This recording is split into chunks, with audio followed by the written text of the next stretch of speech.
O pai é uma figura muito importante no desenvolvimento da nossa personalidade. Ele é aquela figura que nos ensina a ir para a vida e conquistar o mundo com paciência, com resiliência, com determinação. A gente tem que aguentar a frustração, a gente tem que aguentar o não, a gente tem que aguentar a passagem do tempo, que demora muito para a gente ter uma promoção, para a gente conquistar aquele concurso público ou para que o nosso negócio dê certo. Com o que a gente aprende a ser assim? Com o nosso pai. E quando a gente tem um pai que é narcisista, que tem transtorno de personalidade, narcisista, como é que funciona? Se você já sabe um pouquinho sobre narcisismo, você sabe que o pai ou a mãe narcisista vão ser aquelas pessoas em que olha para o filho e nunca vê que ele nunca é bom o suficiente. Ele está sempre dizendo para aquele filho que ele podia ter feito melhor. Muitas vezes é agressivo, sim, humilha, grita, quebra coisas, toma coisas do filho, um brinquedo, como uma forma de punição. Ele está sempre mostrando para esse filho que nada do que esse filho faz é bom o suficiente para ele. E por que ele faz isso? Como o mesmo mecanismo da mãe, ele olha para aquela criança que saiu dele, não reconhece, não se vê. E aí, por que ele não se vê? Por que ele não se reconhece? Porque criança é desorganizado, criança é estabanado, criança é espontâneo, tudo que o narcisista não é. Então ele olha para aquele filho, não se reconhece e imediatamente ele começa a atacar. Ele começa a fazer o gaslighting, ele começa a fazer o ghosting, ele começa a ignorar quando tá com raiva, ou dizer que vai abandonar quando tá com raiva. Às vezes abandona mesmo, bota pra fora de casa, né? Num dia de raiva, assim, numa briga, pode até botar uma criança pra fora de casa. E a mãe fica desesperada, tentando resolver, tentando contemporizar, tentando dizer para ele, né, que é uma criança, que é o filho, que ele tem que amar, mas o narcisista, ele não consegue se ver naquela criança, porque basicamente nós pais, né, eu sou mãe, a gente quando vê um filho, né, quando nasce um filho, a gente se vê ali, a gente vê que tem tudo a ver com a gente automaticamente ama porque saiu, porque é uma parte de nós que está ali. E o narcisista ele não consegue fazer esse trabalho psíquico. E aí ele começa a atacar essa criança que vai crescendo, tendo várias experiências muito traumáticas. Um menino, quando ele tem um pai narcisista que o ataca o tempo todo, ele acaba desenvolvendo, que eu já falei também em outros vídeos, o estresse pós-traumático. Fica muito ansioso, desenvolve ansiedade social, um medo de ser julgado, um medo de estar fazendo alguma coisa errada e ser chamado a atenção exagerado, que é fora do normal, que pessoas que não têm transtorno jamais iriam gritar com ele naquela situação, mas ele sabe que se fosse o pai dele, iria ouvir muito grito, iria ouvir muita repreensão. Então, na adolescência é muito difícil, né? Tem vergonha de se aproximar das pessoas, tem vergonha de estar em situações sociais, porque pode falar alguma coisa que acha que é inconveniente e vem logo aquela voz do pai gritando, dizendo que tá errado, que não devia ter feito aquilo. Então, esse homem, ele não vai ter, quando estiver adulto, ele vai ter muita dificuldade para lidar com frustração, vai ter muita dificuldade para lidar com figuras de autoridade, porque ele vai se sentir muito ansioso diante dessas figuras. Aí vamos olhar agora, depois eu vou falar mais pro final, eu vou falar como lidar com esse pai, tá? Mas vamos olhar agora quando esse pai tem uma filha. Geralmente o narcisista, da mesma forma que eu expliquei que a mãe narcisista, ela considera o menino como um companheirinho dela, o pai narcisista vai olhar para a filha e vai ver também uma companheirinha, vai ver alguém que vai sempre admirar ele, que vai ser a princesinha da casa, que vai ser aquela figura que vai defender ele diante da mãe. E aí começa também os problemas no casamento, quando há essa triangulação, ou seja, a mãe contra o pai, a filha defendendo o pai sem entender o porquê que essa mãe não gosta do pai, porque muitas vezes essa mãe tá vendo a manipulação do pai, sofre manipulação desse pai, mas ela não pode dizer isso para a filha, não pode falar assim, olha filha, vou te contar toda a realidade sobre o seu pai, ele é narcisista, não pode. É muito difícil para uma criança perceber essa manipulação. E aí essa menina, ela passa muito tempo sendo a filhinha do papai, até que ela chega na idade adulta, ela começa a ver que tipo de relação existe ali entre o pai e a mãe, né? Às vezes os pais já estão separados, e ela começa a conversar com a mãe, ela começa a entender muitas coisas. Mas até lá já se estruturou. Muitas vezes se identifica com esse pai, começa a agir com traços narcisistas, julga muitos outros, se sente melhor, se sente mais capaz, porque está sempre sendo elogiada, tudo que ela faz é muito bom. Então ela se sente melhor, se sente especial. Também vai ser uma menina, né, uma adolescente, que não vai ter facilidade para se conectar sentimentalmente com ninguém. Ela vai ter namorados e tal, mas ninguém é tão bacana como o pai dela. Não é tão bonito, não é tão bem sucedido. Então essa menina, ela também vai desenvolver como o menino que é o filho dourado da mãe narcisista, ela vai ser a filha dourada do pai narcisista. Vejam que o narcisista, ele sempre vai buscar entre os filhos um que vai ser o filho dourado e outro que vai ser o filho bode expiatório. Quando tem um casal, é mais automático que o bode expiatório seja o menino. Por quê? Porque ele não consegue se ver naquele menino.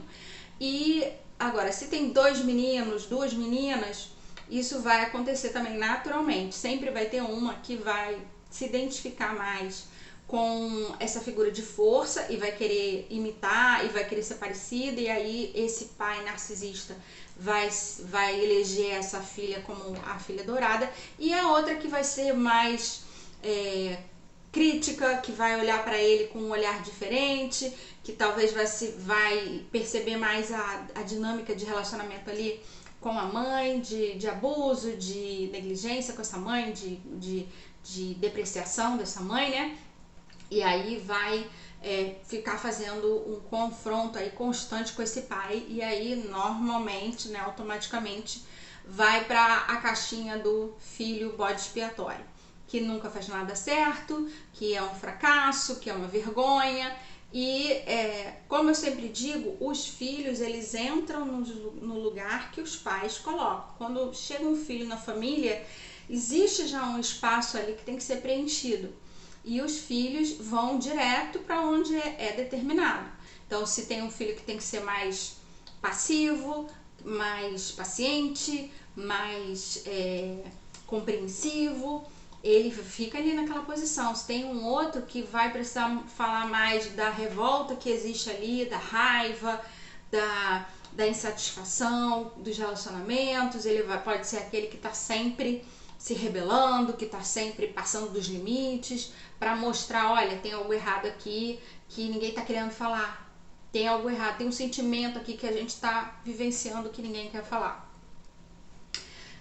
Como lidar então? Aí esse filho e essa filha vão crescendo, vão se casar, vão ter uma profissão, e essa triangulação vai continuar, essa separação do filho bode expiatório com o filho dourado vai continuar. E uma coisa interessante que é importante você que está vendo, se você é filho de narcisista e tem irmãos, é como que o pai ou a mãe narcisista colocam um irmão contra o outro.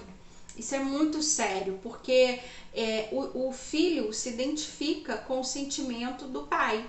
Ele não sente raiva do irmão porque não tem por que sentir, mas ele recebe todo esse conteúdo do pai dizendo que aquele filho ali é uma vergonha para a família, e ele começa a agir com esse irmão nessas bases, o que é muito triste, porque muito tempo depois pode acontecer desse filho dourado perceber o que aconteceu ali, e aí ele vai crescer amigo desse irmão, mas pode ser tarde.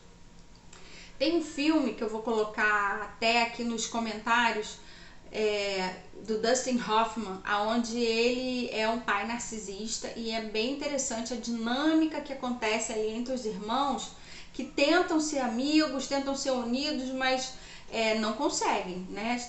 Tem um momento no filme que todo mundo resolve lavar a roupa suja e basicamente tem a ver com essa dificuldade de se relacionar com o pai.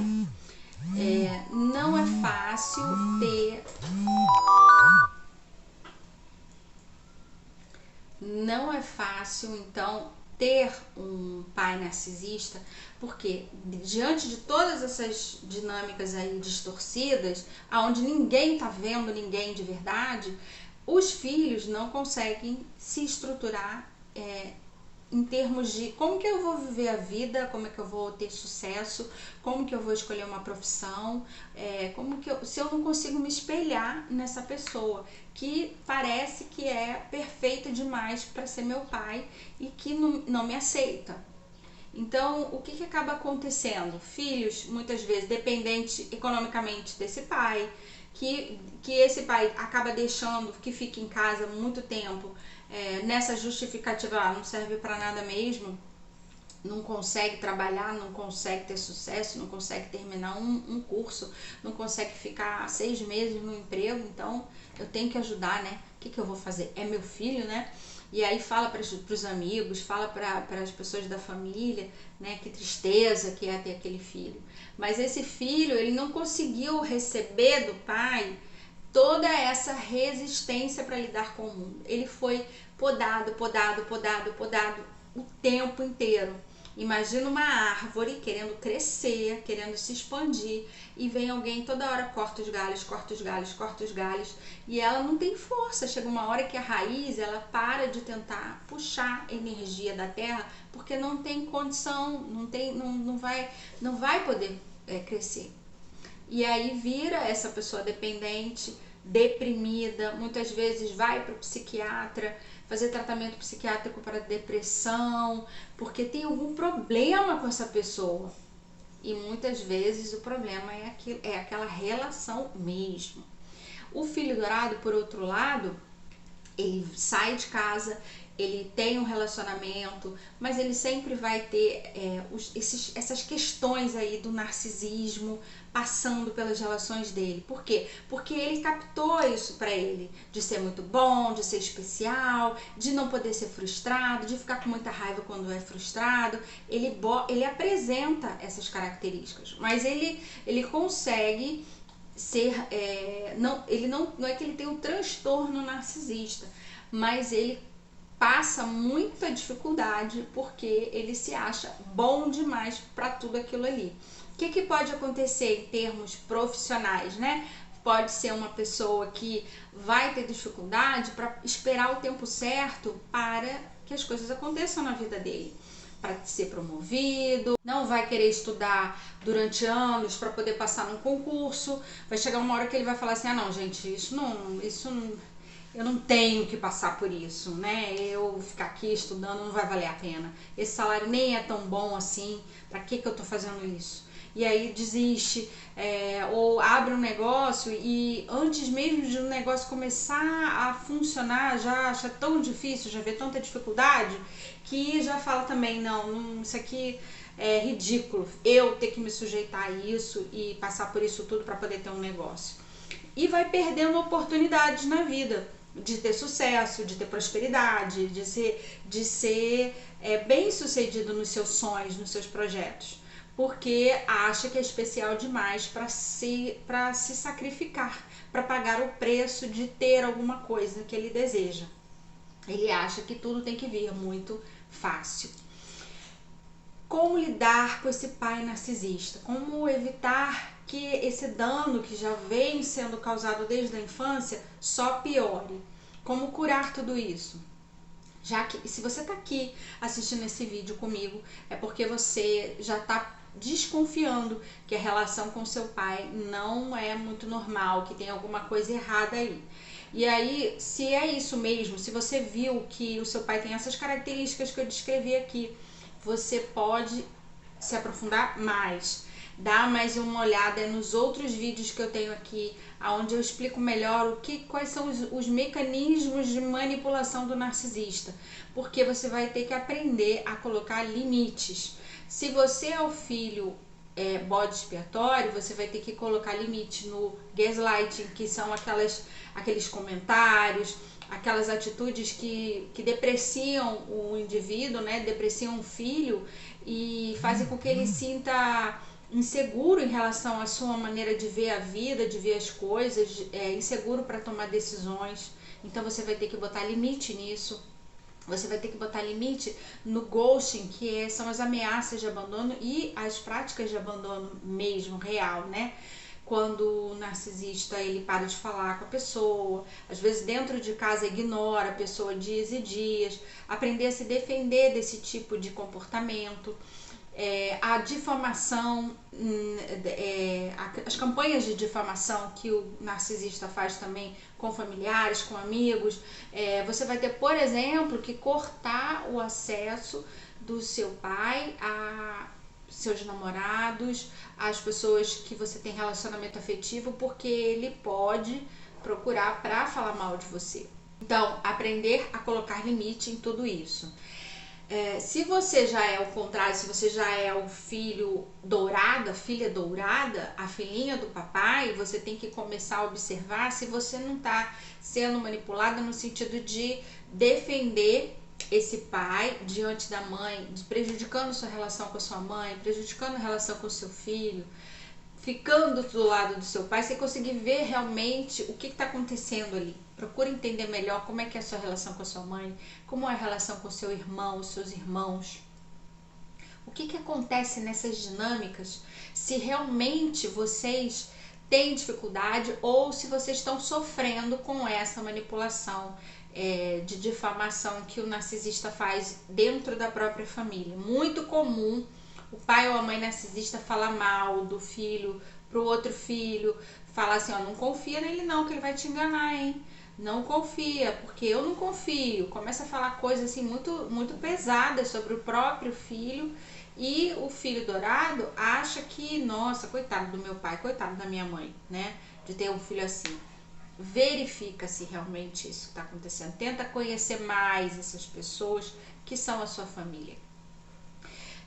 Cuidado também, se você é a filha dourada, com a dependência econômica. Muitas vezes o pai, ele, para manter aquele filho ali próximo, sendo um aliado, ele cria uma dependência econômica, ele começa a pagar tudo, todas as dívidas, a dar presentes, a ajudar aqui, a ajudar ali, e aquela filha acaba não conseguindo ir em busca do seu próprio sucesso, porque tá muito cômodo ficar ali, porque tem esse pai que ajuda em tudo, mas esse pai não vai estar ali para sempre, e aí vai ser um baque bem grande quando esse pai não estiver mais ali e aquela ajuda financeira acabar, né? Então toma cuidado com a dependência financeira. Toma cuidado também se você é filha dourada e é você que sustenta o seu pai, mesmo ele tendo saúde para trabalhar, cuidado com isso também. Se você está sendo manipulada, para você se sentir culpada em relação a ter que estar financiando esse pai.